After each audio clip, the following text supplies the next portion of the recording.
बिस्मिल्लाहिर्रहमानिर्रहीम। Welcome to calculus and mathematics learning. आज के इस लेक्चर में हम एमएम एकेडमी सीरीज़ को स्टार्ट करेंगे और आज के लेक्चर में हम chapter number 2 matrices and determinant को कंटिन्यू करते हैं। मैट्रिसेस एंड डिटर्मिनेंट पे डिफरेंट टाइप ऑफ एमसीक्यूज आज हम सीखते हैं। पहले एमसीक्यूज की जाने बढ़ते ये कह रहा है कि in matrices algebra which of the following statement is true in general. तो याद रखें कि मैट्रिसेस अब अलजबरा में हमारे पास परफेक्ट स्क्वायर फार्मूला यूज़ नहीं होते। तो पहले मैं देखो ना, पहले ऑप्शन में परफेक्ट स्क्वायर फार्मूला है A minus B square is equal to A square minus 2ab plus B square. So ये हमारा इनकरेक्ट ऑप्शन होगा।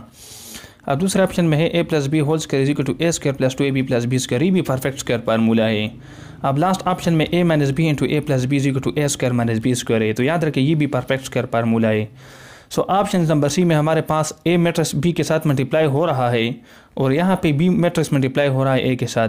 तो याद रखें कि जब ए बी हमारे पास आ जाए तो ये बी ए के बराबर नहीं होता है। इसलिए बराबर नहीं होता क्योंकि मैट्रिक्स मल्टीप्लिकेशन में आर्डर बहुत मैटर करता है, डिपेंड करता है। तो ए बी का लेट सपोज आर्डर 1x2 है और लेट सपोज बी ए का आर्डर 2x3 है। तो इसका आर्डर हमारे पास सेम नहीं होता। तो आर्डर सेम नहीं होता तो इसलिए हमारे पास इक्वल नहीं होता। तो ये लोग कह रहे हैं कि विच of the following statement is true in general. तो ऑप्शन नंबर सी में जो स्टेटमेंट है ये हमारे पास क्या है, ट्रू है।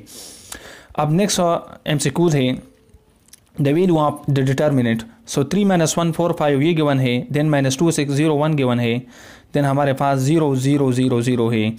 तो याद रखिए प्रॉपर्टी ऑफ डिटर्मिनेंट में हमने ये पहले प्रॉपर्टी में ये सीखा था कि किसी मैट्रिक्स में अगर कंप्लीट रो या कंप्लीट कॉलम 0 हो तो उसी मैट्रिक्स का जो डिटर्मिनेंट आएगा that will be equal to 0। तो यहाँ पे देखो ना, कॉलम नंबर 3 में कंप्लीट 0 है, यहाँ पर 0 0 0 0। तो कंप्लीट कॉलम 0 है तो प्रॉपर्टी के मुताबिक इसी का जो डिटर्मिनेंट आएगा that will be equal to 0। So correct option is option B. अब नेक्स्ट एमसीक्यू ये है कि इन matrix A is 0ab -3 0 5 2 - 5 0 this will be skew symmetric matrix, then what will be the value of A and B? तो हमने सीखा था ये मैट्रिक्स गिवन है। ए हमारे पास एक मैट्रिक्स है जिसके एंट्रीज है 0 A B then -3 then 0 then 5 then 2 then -5 and then 0। ये हमारे पास क्या है, ए मैट्रिक्स गिवन है। अब हमें ये गिवन है कि ये मैट्रिक्स हमारे पास कौन सा मैट्रिक्स है, this matrix is skew symmetric matrix. तो स्क्यू सिमेट्रिक मैट्रिक्स के मुताबिक इसका डिटर्मिनेंट अगर हम ए ट्रांसपोज ले लें तो ए ट्रांसपोज बराबर होता है माइनस टाइम ऑफ ए के। तो इसी मैट्रिक्स का ट्रांसपोज लेते हैं, रोज और कॉलम इंटरचेंज हो जाएंगे। सो इसी रो को कॉलम में कन्वर्ट करो, सो ये बनेगा 0 A B। सेकंड रो को भी कन्वर्ट करो, सो -3 0 5 हो जाएगा। थर्ड रो को भी करो, सो 2 -5 0 हो जाएगा। And this is equal to minus time of A. So minus time of A, ये इसका मतलब ये कि इसी ए के साथ माइनस मल्टीप्लाई करो तो हमारे पास 0 आ जाएगा, -a आ जाएगा, -b आ जाएगा, देन 3 आ जाएगा, देन 0, देन -5। इसके साथ माइनस मल्टीप्लाई करो सो -2 5 0 हो जाएगा। अब हमने चूंकि ए और बी की वैल्यू निकालनी है तो कंपैरिजन करते हैं। सो यहाँ पर ही -a है, यहाँ पर -3 है। सो अगर कंपेयर किया जाए सो ये बनेगा -a इज़ -3। सो a की वैल्यू हमारे पास 3 आ जाएगी। अब सेम वाइज यहाँ पर कंपैरिजन करो, हमारे पास -b है, सो -b इज़ 2 है ना। So -b is equal to 2, so b की वैल्यू -2 आ जाएगी। सो हमने असल में a और b की वैल्यू निकालनी थी। किस चीज़ की, यहाँ पर लिखा हुआ है a और b की वैल्यू निकालो। तो a और b की वैल्यू हमने निकाली तो a और b की वैल्यू क्या आ गई हमारे पास, 3 और -2 आ गई। सो यहाँ पर जो करेक्ट ऑप्शन बनेगा that will be option C. Next MCQ क्या रहा है कि the system of non homogeneous linear equation has a unique solution. System का सॉल्यूशन तब ही यूनिक होगा जब कोई सिस्टम हमारे पास क्या हो, system has non trivial solution. तो अगर सिस्टम का सॉल्यूशन हमारे पास नॉन ट्रिवियल हो तो इसका हमारे पास trivial solution, non trivial solution के लिए इनफाइनाइट सॉल्यूशन पॉसिबल होता है। तो यूनिक सॉल्यूशन तब होता है जब कोई मैट्रिक्स हमारे पास उसका सॉल्यूशन ट्रिवियल सॉल्यूशन हो। ट्रिवियल सॉल्यूशन के लिए ज़रूरी है कि उसी मैट्रिक्स का डिटरमिनेंट नॉट इक्वल टू 0 हो। सो यहाँ पे करेक्ट ऑप्शन सी है।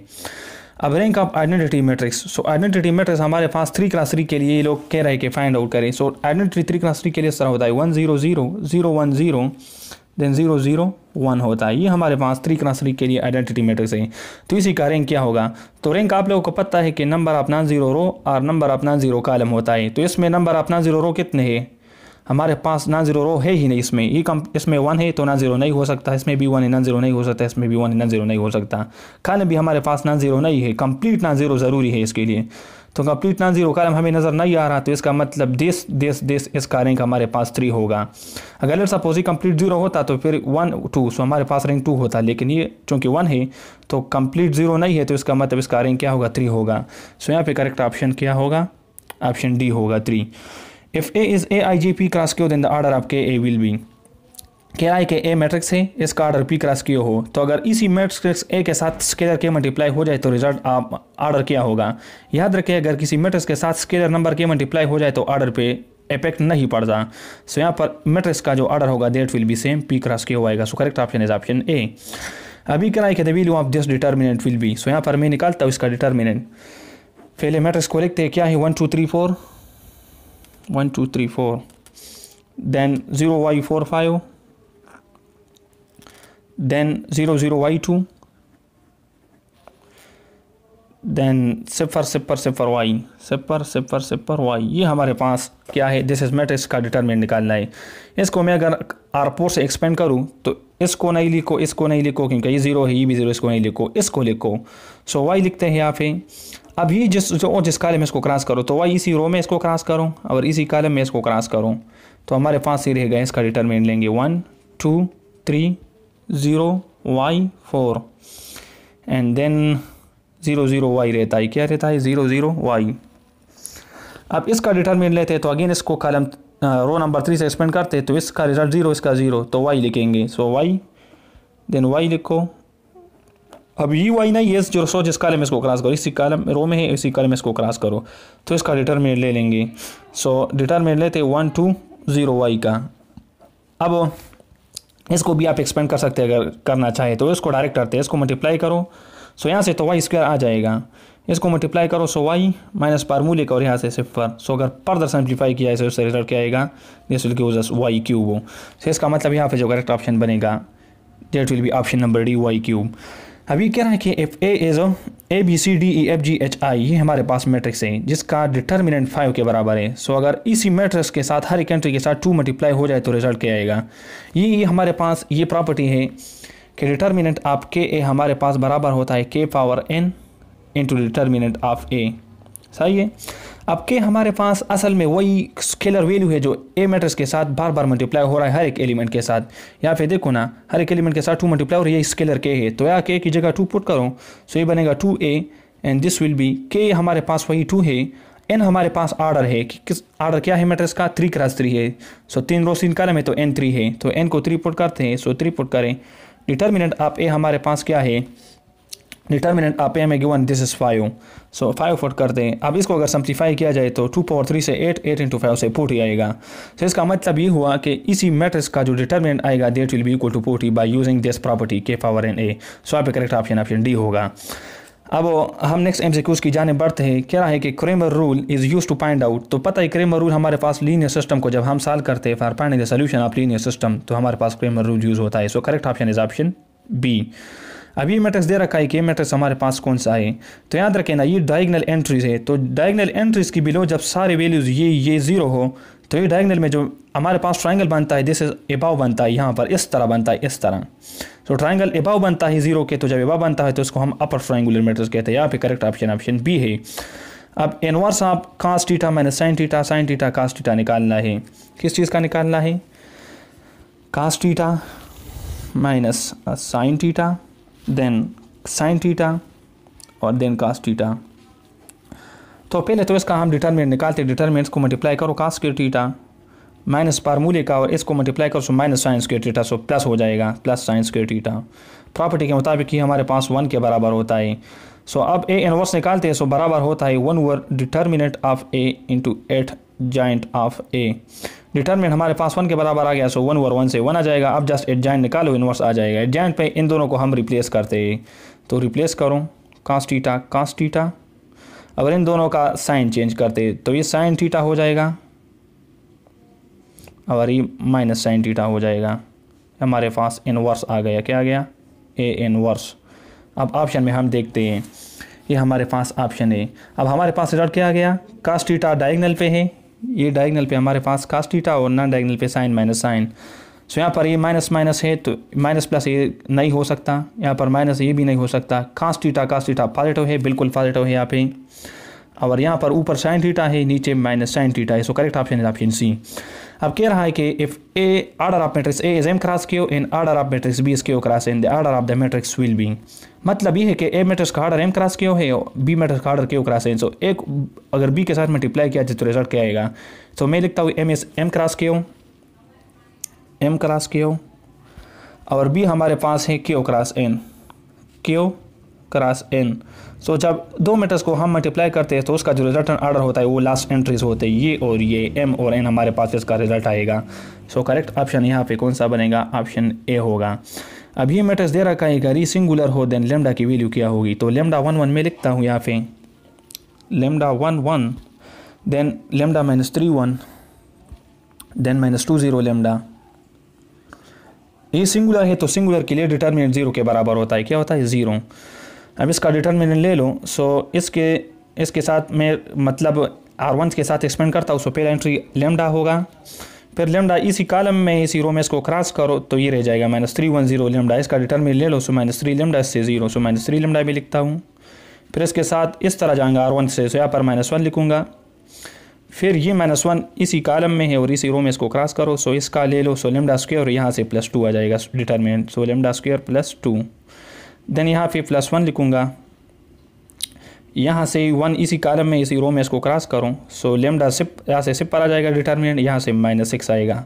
सो मैं -6 लिखता हूँ and this is equal to 0। इसको सिंप्लीफाई करो। सो -3 लेमडा स्क्वायर आएगा।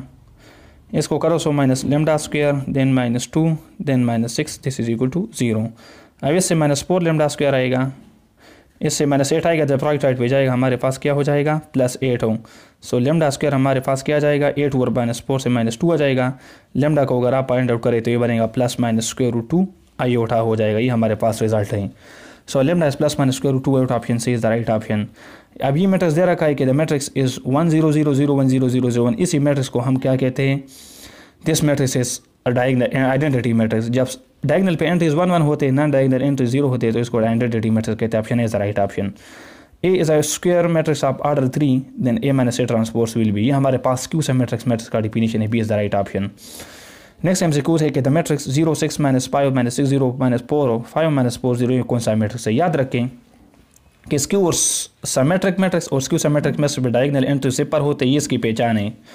अगर ये एंट्री 6 हो ये -6 हो, अगर ये -5 हो ये 5 हो, 4 हो ये -4 हो। मतलब ये है कि अगर ये एंट्री सेम हो, ये भी सेम हो, ये भी सेम हो, लेकिन यहाँ पर एक के साथ पॉजिटिव दूसरे के साथ नेगेटिव, यहाँ पर एक के साथ नेगेटिव दूसरे के साथ पॉजिटिव नेगेटिव, मतलब अपोजिट साइन हो। और डायगोनल एंट्री से पर नॉन डायगोनल एंट्री सेम हो लेकिन अपोजिट पॉजिटिव साइन के साथ हो तो इसको फिर स्क्यू सिमेट्रिक मैट्रिक्स कहते हैं। लेकिन अगर यहाँ पर 6 होता है, यहाँ पर ये भी 6 होता है, ये 5 होता है, ये 5 होता है, यहाँ पर 4 होता है, 4 होता है, तो फिर ये सिमेट्रिक मैट्रिक्स होता है। लेकिन इसी केस में स्क्यू सिमेट्रिक से B is the right option. अभी हमें निकालना है कि value of B C C A B A Q B Q C Q 1 over A 1 over B 1 over C, इसका वैल्यू निकालना है। तो असल में इसका हमने डिटरमिनेंट निकालना है। सो इसके साथ इस तरह करते हैं, मैं बताता हूँ।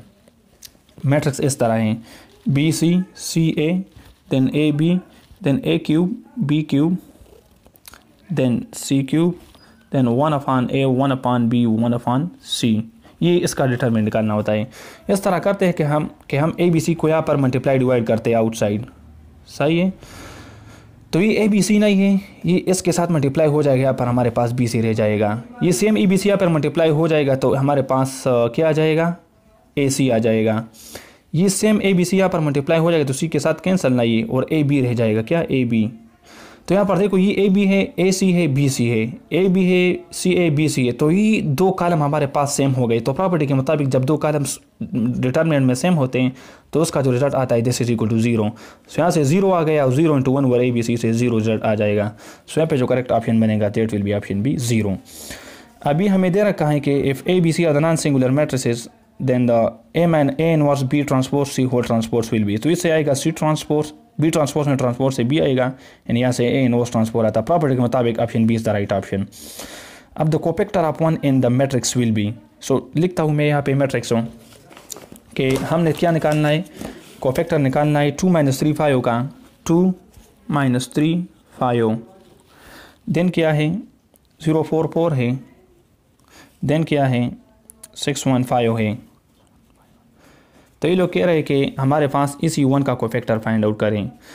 सो E1 हमारे पास इस तरह का फार्मूला होता है, -1 power i plus J M I, J ही को फैक्टर का फार्मूला है। अब E1 हमारे पास कौन से रो में है? थर्ड रो में है, सेकंड कॉलम में। तो यहाँ पर i की जगह मैं थर्ड पुट करता हूँ, थर्ड रो, प्लस जे सेकंड कॉलम में 2 पुट करता हूँ, एम आई जे मतलब ये जिस रो जिस कॉलम में इसको क्रॉस करूँ, तीसरी रो में है और इसी कॉलम में इसको क्रॉस करूँ तो हमारे पास क्या आ जाएगा? 2054 रह जाएगा। इसके डिटरमिनेंट ले लो। सो 24 से 8 हो, यहाँ से 0, सो 8 लिखते हैं यहाँ पर 8। अब -1 का पावर यहाँ से 3 + 2 5 है। सो -1 का पावर 8 है तो रिजल्ट माइनस आएगा। सो -1 × 8 से रिजल्ट -8 आ जाएगा। तो इसका मतलब ये हुआ कि 1 का जो कोफैक्टर है this is equal to -8। C is the right option. System of linear equation is said to be consistent if the given system has.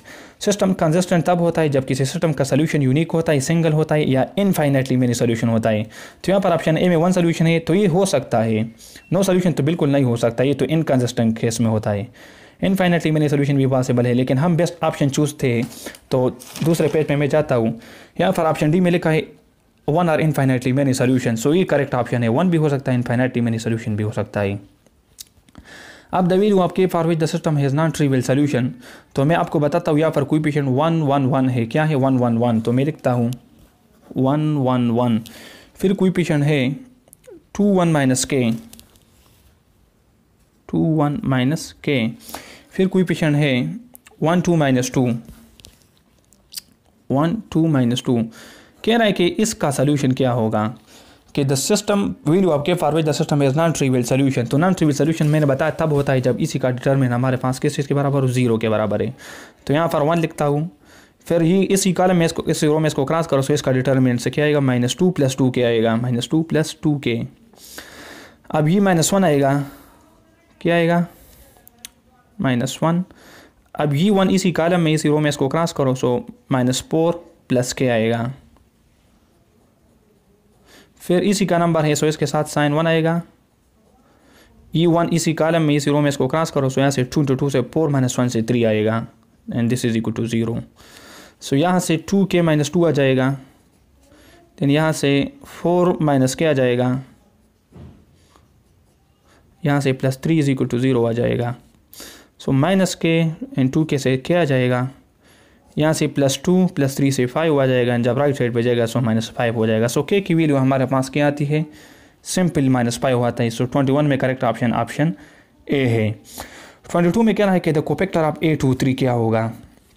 मैंने बताया कोफैक्टर का फार्मूला -1 पावर i + j होता है। सो i + j की जगह 2 + 3 हो जाएगा जिससे 5 आएगा। So -1 power 5 and minor of ij, so 2 3। Option C is the right option. अब इसको अगर आप करें कि इसका डिटरमिनेंट अगर -6 के बराबर है सो x की वैल्यू क्या होगी? सो मैं निकालता हूँ -1 0 -1 0 1, देन x² 1x है, x² 1x है, देन 2 3 4, सही है, 2 3 4 इज -6 हो, -6। सो डिटरमिनेंट निकालते हैं -1, देन 4 - 3x हो जाएगा, देन इसको ना लिखो इसको लिखो, सो +1 आ जाएगा। 1 के लिए इसी कॉलम और इसी रो क्रॉस करो, सो 3x² - 2 आ जाएगा, 3x² - 2 and this is -6। So -4 + 3x हो जाएगा, 3x² - 2, 6 को इसी साइड पे शिफ्ट करो, so +6 is equal to 0। Further simplify करो, 3x² + 3x, -4 - 2 से क्या आएगा? -6 + x कैंसिल हो जाएगा। इसको सिंप्लीफाई करो, so x² + x is equal to 0 हो जाएगा। x कॉमन करो, so x + 1 is 0, so x is 0 और -1। सो x हमारे पास या तो 0 हो या -1 होगा। सो करेक्ट ऑप्शन हमारे पास ऑप्शन सी है जिसमें 0 प्रेजेंट है। अब ये है कि 1 3 - 2 4 11 5 - 6 12 इज a × 3 2 bc। आप वैल्यू मालूम करें a + b + c की। सो 1 3 - 2 4 मैं लिखता हूँ 1 3 - 2 4, फिर क्या है 11 5 - 6 12 है, फिर क्या है is equal to a 3a 2a। इस तरह करते कि a को बाय आउटसाइड a है ना, इसको मल्टीप्लाई करो 100 के साथ, 3a 2a हो जाएगा, 3a 2a, सही है। देन a b और ac हो जाएगा, a b और ac। इसको सिंप्लीफाई करो, सो 1 + 11 से 12 12 is 3a, so a will be 4। अब यहाँ पर हमारे पास ए बी है, सो ए बी इज़ -6 -2 से -8 आएगा and this is A B. A की वैल्यू 4 है, सो इस बी -2 आ जाएगी। सेम वाइज सी की वैल्यू निकालनी है, सो ए सी इज़ 12 + 4 से 16, सो 16 इज़ ए सी। ए हमारे पास 4 है तो सी विल बी 4 हो। अब इसको ऐड करो, सो ए + बी + सी, सो 4 - 2 से 2, 2 + 4 से 6 आ जाएगा। रिजल्ट हमारे पास 6 आ जाएगा। So correct option is option C. अब ये मैट्रिक्स कौन सा है याद रखें, ये हमारे पास डायगोनल एंट्रीज है ये। सो जब डायगोनल एंट्रीज के बिलो सारे वैल्यूज हमारे पास सिफर होते हैं तो इसको हम एचेलॉन फॉर्म कहते हैं। Correct option is option A. The rank of the matrix will be, so 1 - 4 - 7 given है, 1 - 4 - 7, देन गिवन है 1 - 2 3, देन 3 - 7 4। अब इस पर ऑपरेशन अप्लाई करते हो, देखते हैं कि रैंक क्या होगा, नंबर ऑफ नॉन जीरो या number of non zero column क्या होगा। पहले रो को नहीं छोड़ो, 1 - 4 - 7, देन यहाँ पर 1 - 1 से 0 -4 यहाँ से 2 माइनस करो, सो 10 आएगा। अब 3 - 3 time of the 0, then the -3 time of the, so 5 आएगा, then the -3 time of the -3 time of -7 से 21, सो 25 आएगा। अब इस तरह करो कि यहाँ पर इसी सेकंड मैट्रिक्स को हम डिवाइड करते हैं 2 से, सो पहले रो को नहीं चढ़ते, 1 - 4 - 7, सेकंड को डिवाइड करो 2 से, सो 0 1 5 आ जाएगा। इसको डिवाइड करो 5 से, 0 1 5 आ जाएगा। अब यहाँ पर थर्ड में ऑपरेशन अप्लाई करो, सो 1 - 4 - 7, देन 0 1 5 अपनी जगह पे, और 3 - 2 करो, सो 0 एंड 0 आ जाएगा, सो 0 0 0। सो यहाँ पर देखो कंप्लीट R3 0 है, तो जो नंबर आप नॉन जीरो रोज या कॉलम होते हैं इसको हम नेगलेक्ट करते हैं। इसको नेगलेक्ट करो, कितने रो गए, 1 और 2, सो इसका रैंक क्या होगा, 2 होगा। यहाँ पर करेक्ट ऑप्शन ऑप्शन बी है। अब पी हमारे पास ये है 3 0 0 0 3 0 0 0 3, सो P4 क्या होगा। सो सिंपल आपने P4 लेना है दोनों साइड पे। इस तरह करते कि इससे 3 कॉमन करें, सो हमारे पास P क्या जाएगा, 3 टाइम ऑफ 1 0 0 1 0 0, देन 0 1 0, देन 0 0 1। अब बोथ साइड पे पावर 4 लो, सो 3 पावर 4, यहाँ से 3 4 से हमारे पास 81 आ जाएगा। यहाँ पर अगर आप पावर 4 ले, कुछ भी ले, इससे हमारे पास यही हमारे पास P ही आएगा। P नहीं, लेकिन आइडेंटिटी हमारे पास आएगा, क्या आएगा, आइडेंटिटी। सो यहाँ पर 81 P है, लेकिन ये हमारे पास इनकरेक्ट ऑप्शन है, 81 P नहीं हो सकता, क्योंकि यहाँ पर हमारे पास 3 पावर 4 से 81 आता है, ये तो P नहीं है ना। अगर 4 लिया भी जाए यही मैट्रिक्स आएगा, आइडेंटिटी मैट्रिक्स है, P नहीं है, P 3 0 0 वो है। सो ये इनकरेक्ट होगा, ये भी इनकरेक्ट होगा, option C will be the right option. अब इसका ऑर्डर निकालना है, इसका ऑर्डर क्या है, 1 रो 2 कॉलम है, क्या है, 1 रो 2 कॉलम है। सेकंड मैट्रिक्स को देखो, इसका ऑर्डर हमारे पास 2 रोज और 3 कॉलम है, क्या है, 2 रोज 3 कॉलम। सो इन दोनों को अगर मल्टीप्लाई किया जाए, सो 1 क्रॉस 3 आएगा, 1 क्रॉस 3 लास्ट वाले। सेम वाइज लास्ट मैट्रिक्स का ऑर्डर क्या है, 3 रोज और 2 कॉलम, सो मैं लिखता हूँ 3 2 रोज और 2 कॉलम, इससे रिजल्ट 1 क्रॉस 2 आएगा last. So correct option will be option B 1 2।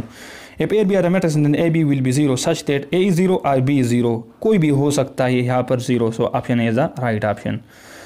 अब यहाँ पर ए बी सी डी 9 है, सो इसकी वैल्यू क्या होगी, तो इसको आप स्प्लिट करें, सो हो जाएगा a + b c + d, सो इसका डिटरमिनेंट 9 है।